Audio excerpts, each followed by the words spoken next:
Au début de l'été 1914, Filly-en-Haye est un paisible petit village de Lorraine où il fait bon vivre.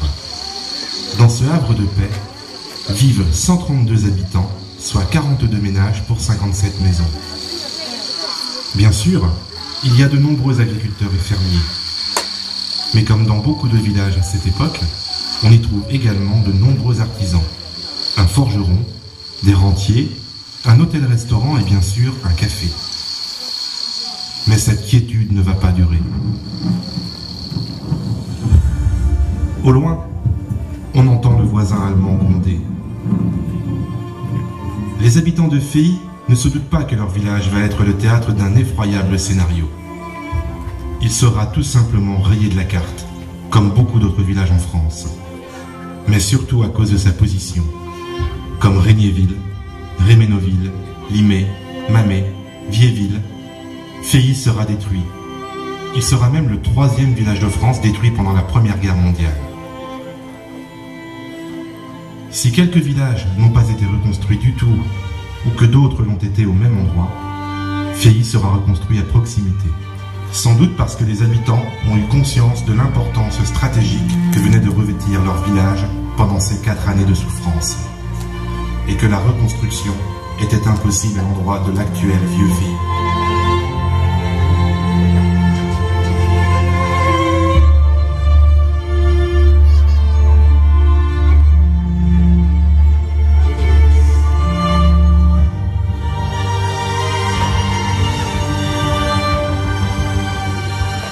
Le 1er août, l'ordre de mobilisation générale est donné.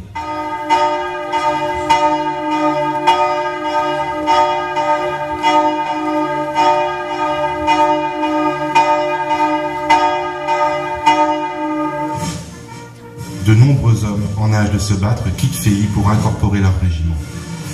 Peu en reviendront.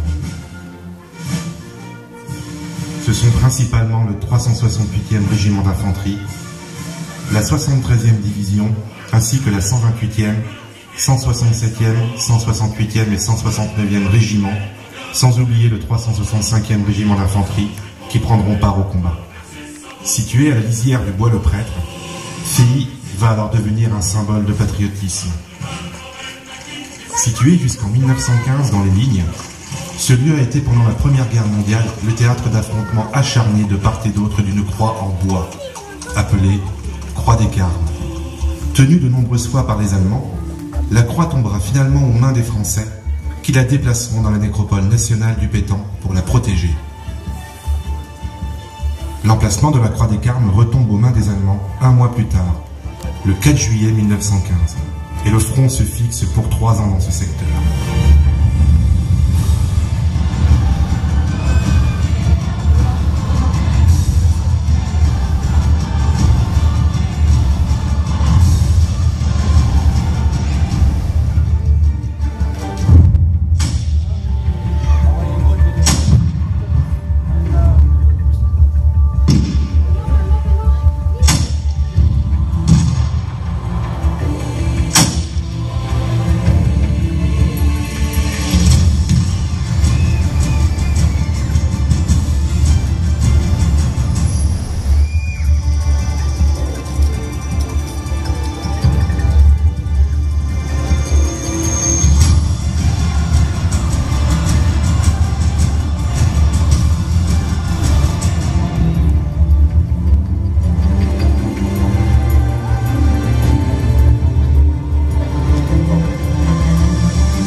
ces années, Filly, en plus d'être ravagée, servira de lieu à la première attaque au gaz des troupes françaises.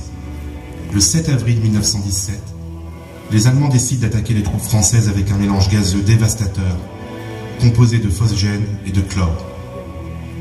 Les effets sont redoutables. Les lieux s'y prêtant, le génie français décide à son tour d'expérimenter sa première attaque de gaz. Dès la fin du mois d'octobre 1917, de nouvelles attaques au gaz s'effectueront avec cette fois 80 tonnes de substances toxiques, qui permettront de récupérer les lignes ennemies. Mais à leur tour, les troupes françaises subiront une attaque de plus de 50 tonnes d'obus toxiques en direction des cantonnements établis dans le bois de Pouillot ainsi que celui de Mamé.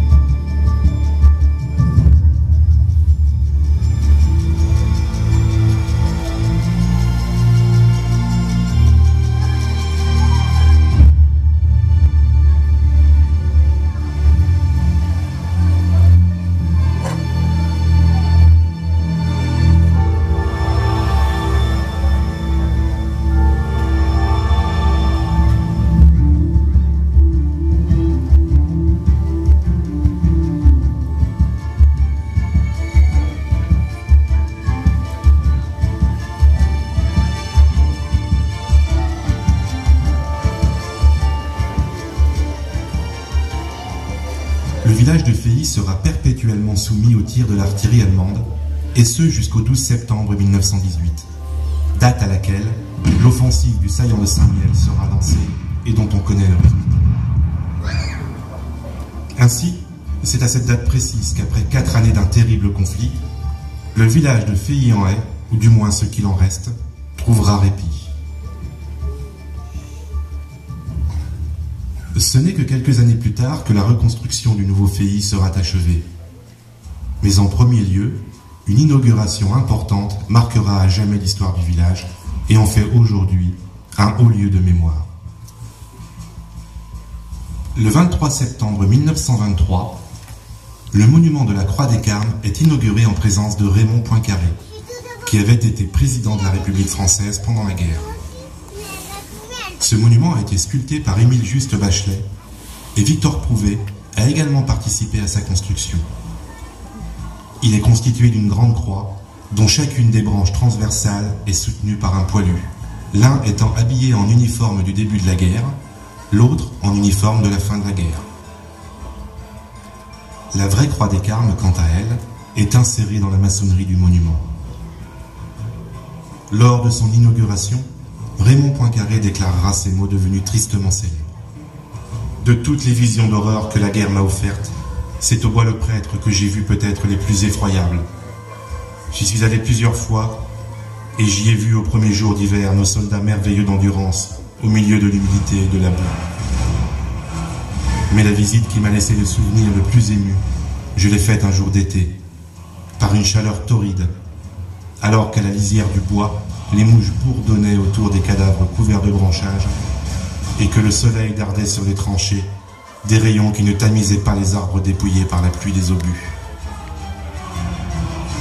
Cette inauguration, nous pouvons aujourd'hui l'admirer ici sur la façade de l'église de l'Exaltation de la Sainte-Croix, grâce à ces vitraux de Jacques Gruber représentant l'inauguration du monument de la Croix des Carmes. De nouveaux vitraux sont venus récemment compléter cette œuvre classée monument historique. Ce formidable témoin du passé nous permet aujourd'hui d'être tous réunis pour commémorer les terribles événements de 14-18, mais pas seulement. Le devoir de mémoire est plus qu'une simple leçon d'histoire. À travers les souffrances passées de notre village, il montre aux générations futures l'engagement de nos campagnes. Il apprend aux citoyens en devenir l'amour d'une patrie, d'un village. Il apprend aux futurs bâtisseurs ce que nos ancêtres ont construit, puis reconstruit pour rester en ces lieux. Il apprend par le passé à construire notre avenir.